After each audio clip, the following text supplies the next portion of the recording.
It was never her aspiration to enter political life. But growing up in segregated Chapel Hill, a town 60 years ago so small it seemed a village, she found inspiration in the moments of injustice and in the flashes of hope. State Senator Valerie Foushee now believes there is no greater calling than public service. It all started with two black males. When you listen to the radio, what is it you hear? Criminals, two black males. And also victims, two black males. Foushee was blessed with two wonderful black sons. Every day she worked in the police department from 7 a.m. to 7 p.m., and every night she listened to the radio, hoping it wasn't her sons' names she heard aloud. In her small town, Foushee found the strength she would need to raise her sons in God and in community. Her parents did not graduate from high school, and they worked 2 to 3 jobs at all times to support her and her siblings. She learned her public speaking at church and her morals at home. Everybody's not telling the same lie, her mama used to say. Each week, she still finds strength in the solace of her church, where the music and the prayer feed a hunger of soul. Where members of First Baptist begin worship with a touch from a neighbor. Foushee never misses a Sunday, always sitting in the 3rd row with her husband, Stanley.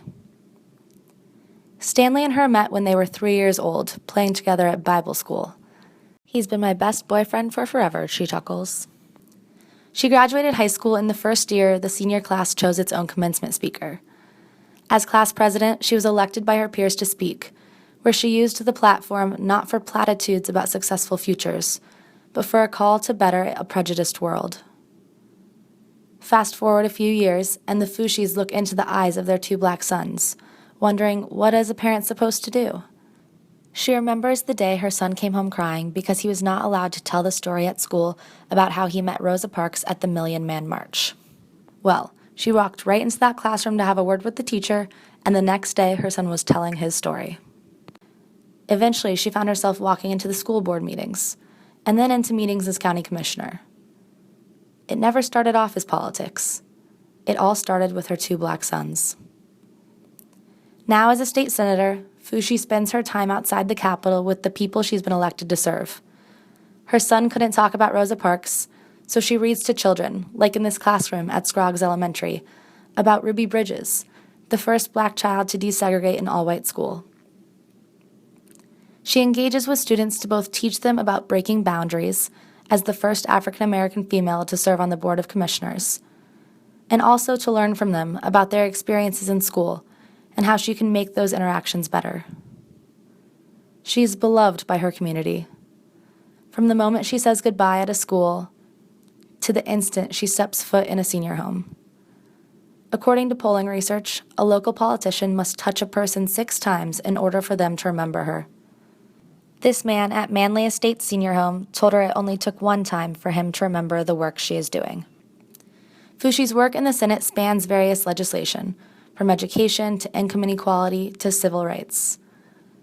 When she steps onto the Senate floor, she enters a building steeped in history unwelcoming to her as a black female. But that has never thought to stop this remarkable leader. She endures with fortitude and translates her hardships into empathy. While debating recent House Bill 2, she paused to recall her own experiences with discrimination. Why would someone ever need to ask me why I voted against HB 2, she questions. Growing up, Shorty, the cook at a popular joint in town, always made the best barbecue sandwiches. The only way I could eat one was to go around back to the kitchen.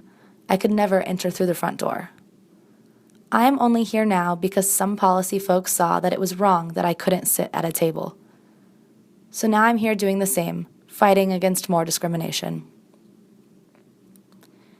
With gentle ease, she makes sure to stay connected to the issues outside the Capitol doors that are influenced by the policies she implements.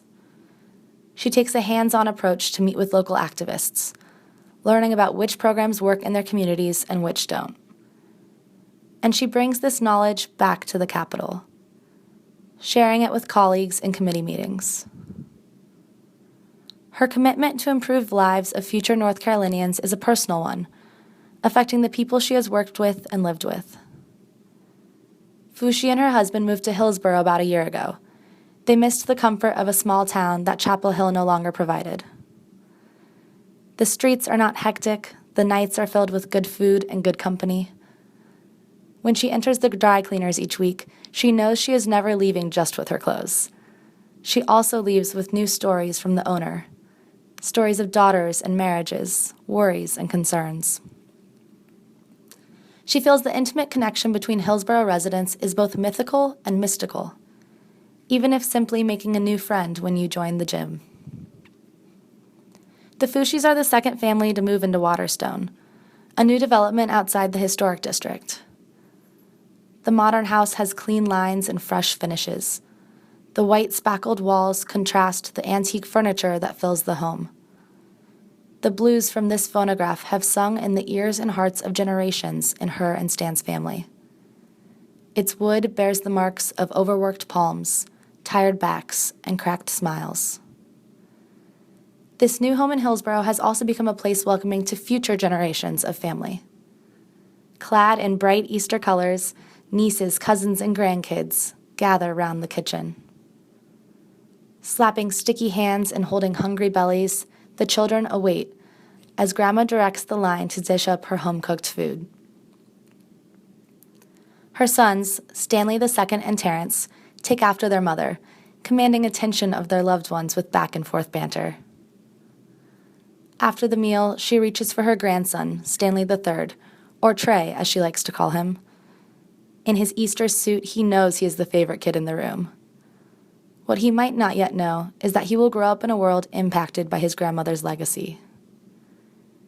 Fushi has paved a way for the sons and daughters who come after her to feel safer, stay in school longer, and envision communities with stronger leaders. And it's all because of the love she had for her sons.